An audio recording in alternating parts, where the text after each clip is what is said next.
And the Lord said to Moses, "You are to speak to the people of Israel and say, Above all you shall keep my Sabbaths. For this is a sign between me and you through our generations, that you may know that I, the Lord, sanctify you. You shall keep the Sabbath because it is holy for you. Everyone who profanes it shall be put to death. Whoever does any work on it, soul shall be cut off from among his people.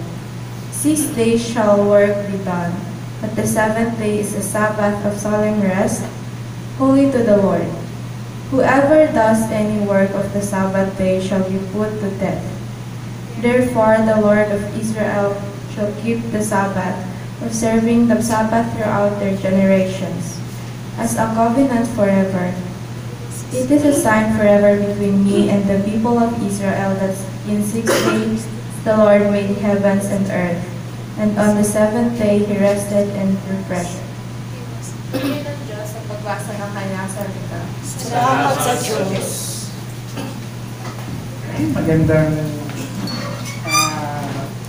Magandang umaga po sa ating lahat. Recently po, nakikita ko dun sa pag nagdudum scrolling ako, wala ako na lagi ko nakikita yung isang Israeli na, Arab Israeli na pumupunta siya sa mga temple, tapos kumakanta siya ng holy, holy, holy in Hebrew. Pinopronounce niya in Hebrew, Kadosh, Kadosh, Kadosh.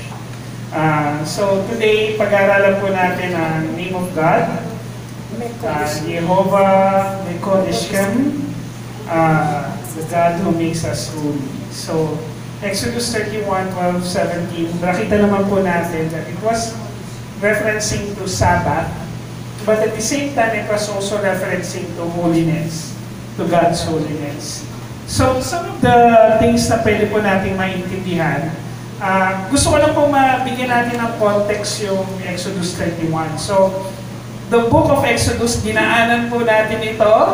Ilang buwan ba natin ito pinag-aralan, Pastor Mo? Medyo mahaba-haba natin pinag-aralan yung book of Exodus.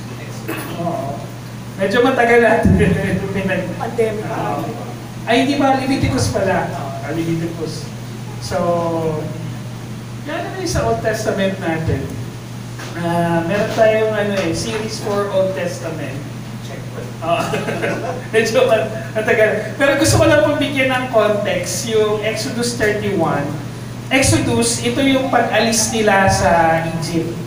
So, yung buong Exodus was actually the whole story ng mula sa pagtakas nila hanggang sa paglabas nila, hanggang to the many conflicts that happened, and to the time na inas na sila ni God na mag-create ng tabernacle.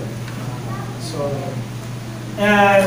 nagtalaga sila nagtalaga ang Diyos ng dalawa na magli-lead, and they were indwelled by the Holy Spirit at binigyan sila ng karunungan, kasanayan. Kasi nga naman, nung time na yon, ang alam lang nila is to be slaves, di ba? Pero although they were slaves, pero na-build yung pyramid, na-build yung city of nung Egypt. But at this particular point, ang pinapagawa sa kanila was the tabernacle. So, nagtawag din ng Diyos ng ibang gagawa na niled ni Bezalel at saka Oholiab para gawin yung tabernacle. But at the same time, nung sinabi sa kanila na gawin yung tabernacle, ni-remind sila ulit nung isa sa mga commandment ni God, keep the Sabbath holy. Diba? So, pero dito napaka-strict ng Panginoon. Diba? Talagang, particularly anybody who violate the rule ng Sabbath, kailangan patayin. Diba? And until now, yung mga, hindi na naman, yung mga Hudyo ngayon, yung mga modern Jew, Orthodox Jew, hindi na naman nila pinapatay yung mga nagbabiolate ng Sabbath. And that's one thing na lagi ko challenge sa kanila. Kung nandun pa rin kayo sa Old Covenant, hindi ba dapat pinapatay kayo, di ba? Pag ano. But this is the funny thing. Tinanong, one time, kasi di ba sabi ko sa inyo, meron kami mga estudyante Jewish dati. Kailangan nila mag-travel papunta sa China. And part kasi ng travel nila, masasagasaan yung Biyernes, Sabado at saka Linggo. Nagsa-start ang kanilang Sabat Friday afternoon. So until they will break na Sunday morning, yun yung kanilang buong Sabat. So tinanong ng mga ibang bata, so ano ibig sabihin ng Sabat? Sabi ko, totally no work, di ba? So sabi, paano ito nangyayari? At sabi nung Jewish na bata, explain niya. For example, sabi niya, someone turn on the light. Sabi niya, hindi ko na pwedeng patayin yung ilaw na yon, yung switch. Ganon sila katindi. Hindi niya pwedeng patayin. Hindi niya pwedeng hawakan yung switch. Kasi that's considered work. Ganon sila. Kaya sabi ko, ngayon, pag magkakasama kayo sa hotel room, make sure na, at hindi rin niya pwedeng utusan yung ibang tao na sabing patayin yung ilaw. And that was really the intention ng Panginoon nung itong panahon na to keep the Sabbath holy for that particular period is kailangan maging stricto siya. You have to understand na nung binigay yung commandments kay Moses, dun sa dulo ng commandments na yun, for 6 days you will work, and 1 day you will rest. Tapos sa bandang huli, sabi sa Exodus 20, keep the Sabbath holy. And the same thing, nung create ni God ang mundo, in 6 days, on the 7th day, He rested. And He declared that day holy. So anong meron sa pahinga at sa kabanalan? Diba? Holiness and pahinga. So ibig sabihin, pag hindi ka nagtatrabaho, wow, holy. Sana huwag na lang tayo magtrabaho. Diba? Yes! Pwede na tayo hindi magtrabaho. Pero tandaan natin na yung Sabbath na yon, yung pagiging strict ni God during that time, was the identity of the Israel. Pagkakakilanlan nila. Kasi kailangan nilang they were set apart and kailangan sila i-preserve. Kasi sa kanila magagaling yung Messiah. Kailangan silang i-preserve ni God. And isang way na kailangan silang i-preserve ni God is to make sure that their Sabbath is holy. And yung pag sinabing Sabbath is holy, it is really intended for God. Really intended for God. That particular day, na wala kayong ibang iisipin. So, mas mahigpit na babala tungkol sa pagsunod sa Sabbath, kasama yung mabigat na parusa nga. Dahil nga, na nagpapahiwatig ng kahalagahan ng paggalang sa panahon ng Diyos, and more importantly, yung covenant. So when God created the world, at nandun sinabi niya, when He rested, He declared Sabbath to Adam and Eve. Parte yun ng kanyang covenant sa tao. Parte yun ng kanyang promise sa tao.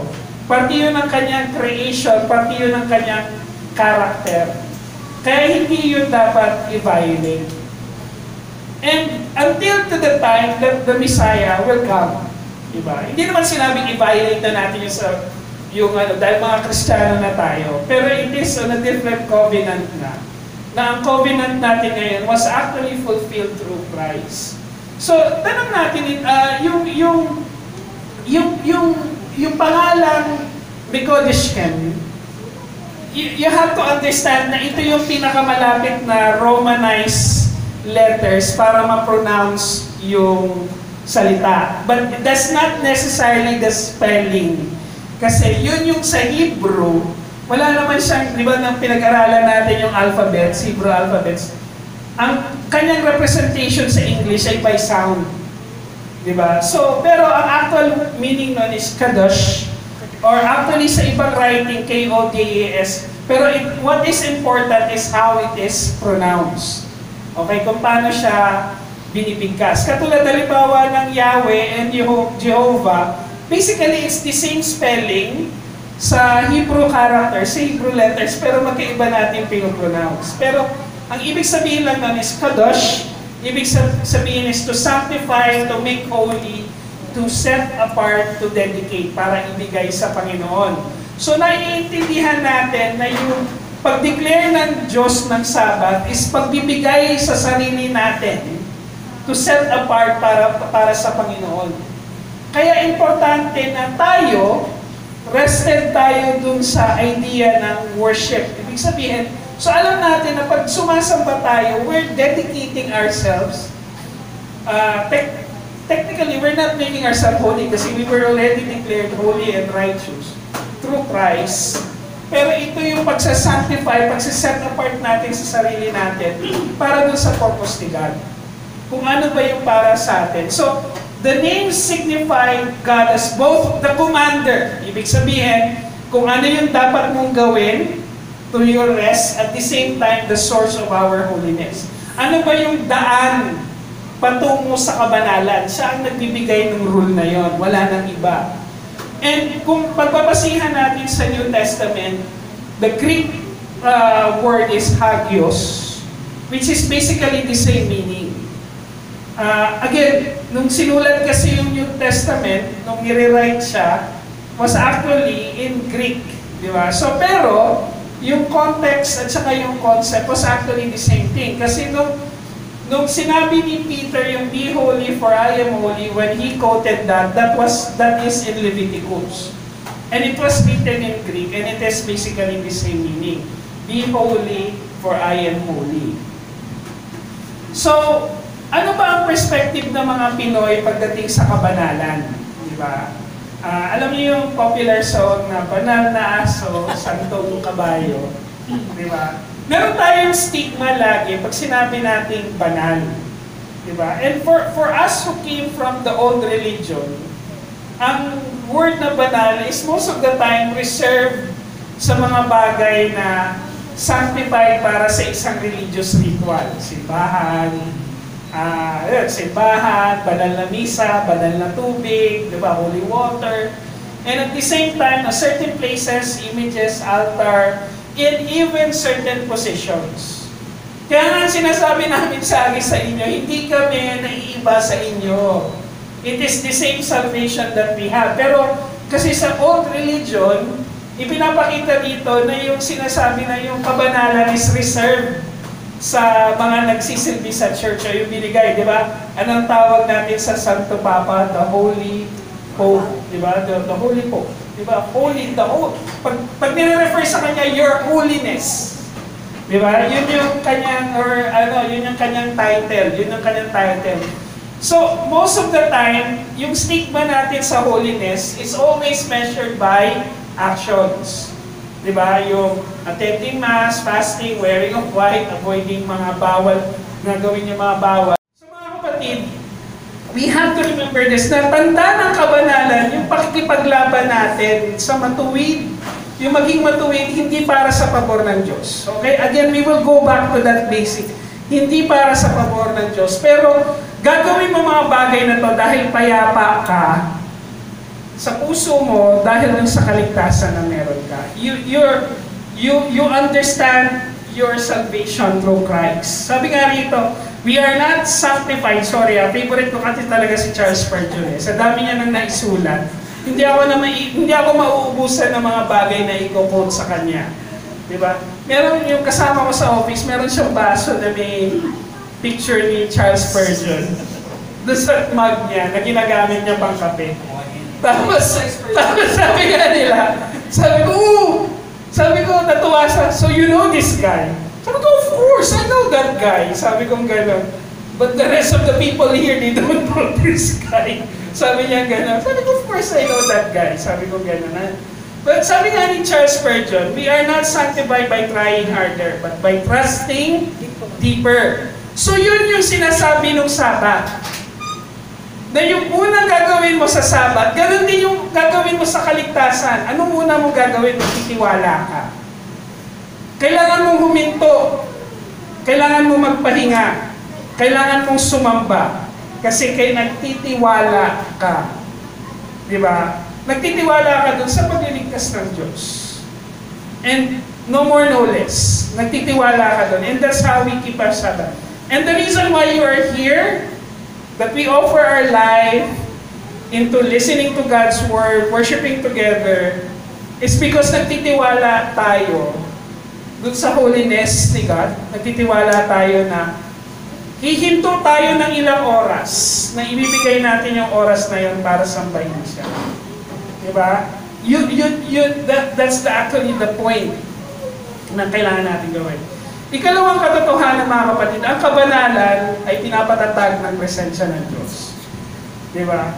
And how can we get the presence of God? And guys, sorry I know some of you would watch, madali kasing manood ngayon ng mga worship service ng ibang churches, di ba? And I have nothing against concert like na mga worship service. Pero it's just too much for me. Pag maraming tao, ang bilis kong napapagod. Di ba? And I would admit na pagkatapos nitong service na ito, pag-uwi ko, tulog ako. Hindi dahil sa nagpuyat lang ako sa sermon, but it is too much energy for me. Pero, alam ko nanonood kayo paminsan-minsan na nakikita niyo yung mga worship, pero may mga prayers doon na, Lord, we invite your presence here. Di ba? Na-appreciate ko yung prayer ni Kuya mo na, Pastor mo na, we take for your presence. We take for your guidance. So, hindi naman nawawala yung presensya ng Diyos kasi He's omnipresent. But He choose to not act or act in certain ways. Nandiyan ang Diyos, hindi naman siya nawawala. So, pinipili ng Diyos yung mga pagkakataon when He's to act and not to act. Pero kung hindi naman siya nag-act, hindi naman nangangahulugan wala yung presensya ng Panginoon doon. Diba? So, we have to understand na yung presensya ng Diyos sa atin ngayon, sa Bagong Tipan, in the New Testament, is in us. Pero ang tanong, paano mo siya pinapatatag? Diba? Pinapatatag mo siya sa pamamagitan ng solemn rest. Yung rest kasi, pag sinabi nating rest sa Tagalog, honestly, medyo mababaw yung translation sa Tagalog. Pahinga. Ibig sabihin, you will just cease working. Pero yung rest kasi sa English, maraming meaning. Ibig sabihin, rest, isasandig mo yung sarili mo, magtitiwala ka dun sa bagay na kailangan mong pagkatiwalaan. And that's the same principle nung nilikha ng Diyos yung mundo when He stopped on the seventh day was actually for man to trust what God created, because ultimately that's also trusting Him. Diba? Kung ano yung itinalaga ng Diyos dun sa creation na yun, yun ang pagkakatiwalaan yun ng tao, ng banal yun. Dahil ang Diyos ang lumikha nun. Diba? Kaya nga, ang sinasabi ng Diyos na yung pagpapatatag ng presensya, nasa atin ang presensya ng Diyos, nasa atin ang banal na Espiritu. Pero, ang punto kasi, we sometimes parang tinitikis natin yung banal na Espiritu kasi binibigyan natin ng importansya yung mga bagay na wala namang kinalaman sa pananampalataya natin. And the battle will always be in the mind. Diba, yung metanoia, yung repentance, the meaning of repentance, metanoia, is actually the changing of our thoughts, renewing of our mind through Christ. So yung pagpapatatag ng ating kabanalan, pinapatatag mo yun to continually renew your mind. Baguhin mo yung pag-iisip mo, labanan mo yung mga bagay na hindi naman walang kinalaman sa katotohanan ng Diyos. Diba? At nakakapagod pakinggan ang lahat ng sinasabi ng mundo, diba? I mean, ako na, paulit-ulit mo lang naririnig yung kasinungalingan ng mundo sa TV, sa media. Diba? Ako napapagod po kung bakit. Napapagod ako magpaliwanag sa mga anak ko, anak, pag may naririnig kami sa TV, na medyo controversial yung issue, sasabi mo sa anak, no, that's not what we believe. Yung mga ano lang, di ba yung napulalas ni Samar, oh, kuya is so lucky. Anak. Ito sabi ko. And it's not just because of the words, but because whatever we say is actually in our mind. Diba? Tapos yung si Silo rin, okay, good luck, friends. Habang nakikipag-usap siya dun sa mga kaklase niya. Good luck, friends. Pero in one way or another, we rest, diba? Sabi nga ni Lorax, where does the tree fall? Where it leans. Diba? At the end of the day, we lean towards the things that we believe right now because in one way or another, it gives us comfort. Pero kung hindi siya nagbibigay ng kapayapaan sa'yo, magbibigay siya ng pagod sa'yo. Anything that doesn't give you peace will tire you out. Kaya nga ano sabi ni Jesus Christ, come to me all who labor and are heavily laden, and I will give you rest. Kasi papagurin ka ng mundo dahil ang gusto ng kaaway, ang gusto ng mundo, aasa ka sa kung ano yung nasa paligid mo. Hindi ka magre-rest, hindi ka magpapahinga dun sa katotohanan ng Diyos. So, ano ang pagpapatatag? So, it is one thing that we have to understand na mahalaga sa kabanalan ng mga gawain na ano, itinalaga ng Diyos para sa atin. Ano ba yung mga gawain na itinalaga ng Diyos? Tinalaga ni Kristo. Worship, fellowship, studying His Word, breaking breads with others, singing hymns of songs. Diba? Hindi yun magliligtas sa atin. You have to understand, we are already above, hindi naman above, but we are already done with that kasi alam na natin ligtas tayo. Pero ang importante, ano yung magpapatatag ng kaligtasan na yun? Diba? And that's the reason why, kagabi, sabi ko, confess ko na rin kay Pastor mo. Sabi ko, ang hirap naman ng preaching schedule ni Kuya mo. Talagang kailangan ko talaga mag-aaral kasi I would admit, I'm not, for many of this, I'm not familiar. Diba? For many of this, I have to study Hebrew. Diba? But I praise God kasi I'm forced to understand the characters of God. Napepersa ako, sabi ni Kuya, buti nga yan eh. Diba? Si Doc Mahanapin kasi is Old Testament professor. So Hebrew scholar siya. So buti nga yan eh, di ba? Matutunan mo yung mga bagay na yan. And I got, I would understand. And I really like understanding, me as a student of history, a teacher of history as well. Natutuwa ako na naiintindihan. In one way or another, there would be a aha moment in life that would click in my mind na kailangan ko nang tanggalin to sa isip ko kasi it doesn't represent the truth of God. At hindi yun yung kabanalan, yung gawain na itinalaga ng Diyos sa isip ko. But like, in one way or another, like the simple things ng yung mga pagbili-bili ng mga bagay, na just because it gives you dopamine in your brain, uy, nakabili ako ng 10 pesos na swelas ng sapatos. Diba? Parang, diba? Anong ginawa mo doon sa 30 minutos na yun? Scroll ka lang na gusto mo lang bilhin. Diba? You have to understand, there are more battles in our brain. Na, kaya nga sinasabi ni Paul Washer, we are designed for war against ourselves. Especially the moment that we became believer in Christ. Sabi nga ni Paul, di ba? We battle with this body. Di ba? Kung ano yung gusto mong gawin at nararapat mong gawin, hindi mo ginagawa. Di ba? So we have to understand that. Kaya nga sabi nga, yung gawin natin, ano ba yung mga tinalaga ng nagawain ng Panginoon? We have to fulfill that. And one way, let's start with His Word. Let's start kung ano yung salita ng Diyos. And I praise God with this preaching schedule kasi it forces me to read more, to dwell more, na kailangan ko talagang pag-aralan siya. May mga panahon kasi nung nag-aaral tayo ng New Testament, Book Testament, may comfort zone. Di ba? Parang ang dami mong resources na kailangan mong madali mong makuha, madali mong mabasa. But this one, limited. But again, there clicks in my mind na, ito kasi ang kailangan kong gawin because God wants this. Itinalaga ng Diyos na gawin ko ito so that I could feel His presence.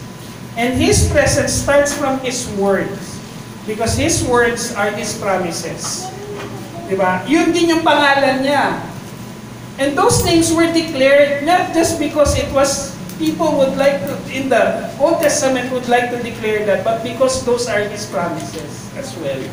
Kaya nga sabi ni A.W. Tozer, the man who has God for his treasure has all things in one. Diba? In one, capital one. Kasi wala ka namang iti-treasure na mga bagay na hindi naman nagbibigay ng kabuluhan sa pananampalataya mo. Kung yung hindi siya nagbibigay ng peace sa'yo, dopamine lang siya sa isip mo, momentary pleasure, that we have to think about it. Diba? We have to think about it. Like for example, spending time with family, di ba itinalaga naman ng Diyos yun? And that's one thing I appreciate with our church, na we give emphasis also to the family, praying for other people. Kasi itinalaga ng Diyos yung gawain na yun. Prayer. Let's do prayer. Diba? Let's do praises. Bakit ba tayo nagpe-praise? Hindi lang tayo nagpe-praise just because we would like to mag-flex tayo ng ginagawa ng Diyos sa buhay natin. No. Those were itinalaga ng Diyos that we share to everybody what God is doing in our life. It is an encouragement. Tinalaga rin niya yun. Yun naman yung purpose ng fellowship, di ba? Magpalakasan kayo. Ipalakasan na pagpapalakasin nyo ang bawat isa sa kung ano ang ginagawa ng Diyos sa buhay ng bawat isa. Next po. Ang kabanalan ay patuloy na pagtitiwala na tinapos na niya ang mga nararapat para sa kaligtasan natin. There's nothing more we can do for our salvation. Please have peace in that and have rest in that. Na wala na tayong kayang gawin para maligtas pa tayo. It is only through faith, di ba? By His grace, through faith. Di ba? Yun lang naman. Di ba? And I know, bakit, dito ang tatanungin ko, kung hindi sa utak, hindi sa laban, sa isip nagsisimula ang lahat, bakit mahirap para sa ibang tao na tanggapin si Kristo? And then kung yung pangako naman ay buhay na walang hanggan. Diba? Because there's so much things in our mind, in our body, in our life, na patuloy tayo makipaglaban. And there would be times again na when I'm hit by failure, I would feel really, really down. Minsan pag yung mga pagkakataon na merong failure, parang nasasabi ko sa sarili ko na bakit ba nangyayari ito sa buhay ko? Probably I'm not deserving of God's love. And I would say that to myself. And I have to rebuke myself na, no, God died for me. Tinapos na niya ang lahat para sa kaligtasan ko. Why do you think I would feel that way? Because of past hurts. Diba?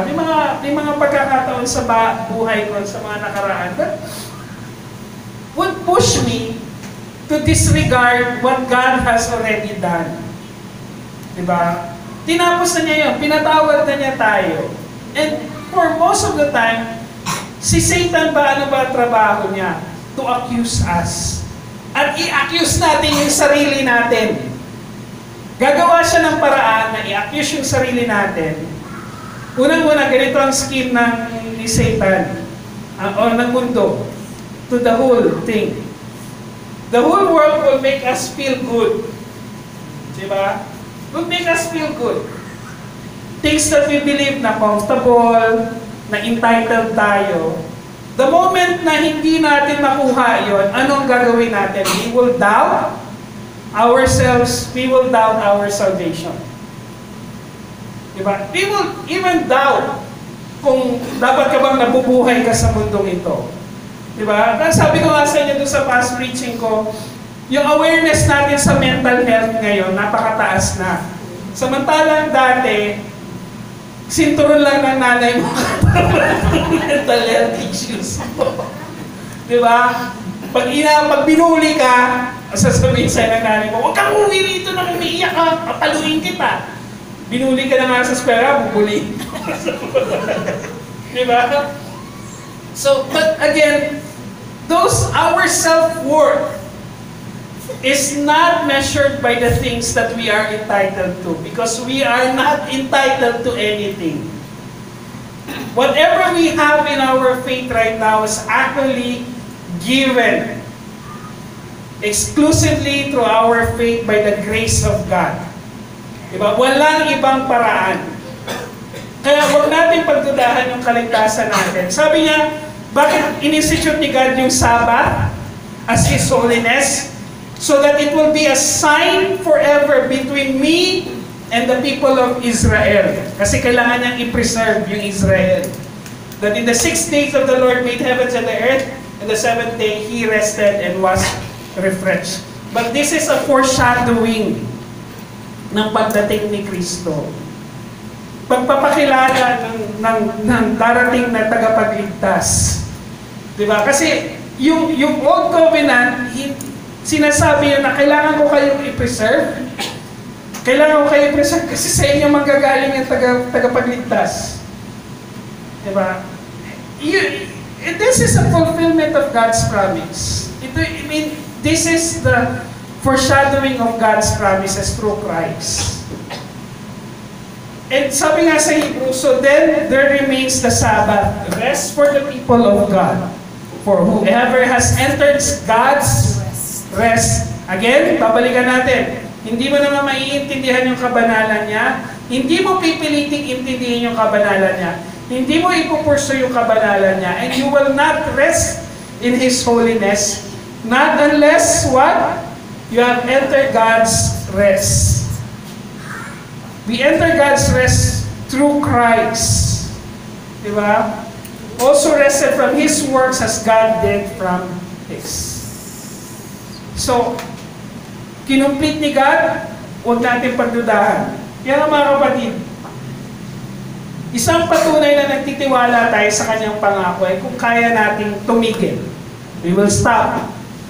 Magpahinga at ialay yung bawat oras sa Kanya. Diba? And yung maliit na portion that we meet every Sunday, diba? Sabi nga, diba, give yourselves to the fellowship, to the breaking of breads, to singing hymns, diba? Para saan ba yun? Bakit natin kailangan gawin yun? Don't neglect the reading of the words which has been promised to the prophets. Diba? Sinabi rin ng mga apostles yun, na huwag natin kaligtaan na basahin yung mga salita na yun. Kasi noong time na yun, wala pa yung New Testament. So sinasabi nila yun, ha? Intindihin natin yun. So yung mga, ibig sabihin, balikan natin kung ano yung pinangako ng Diyos sa simula pa lang, hanggang kay Kristo, sinasabi ng mga apostles. Diba? Kung kaya natin tumigil at ibigay yung sarili natin para sa mga bagay na yun, ialay natin yung dun sa Diyos. And that is pursuing God's holiness. Diba?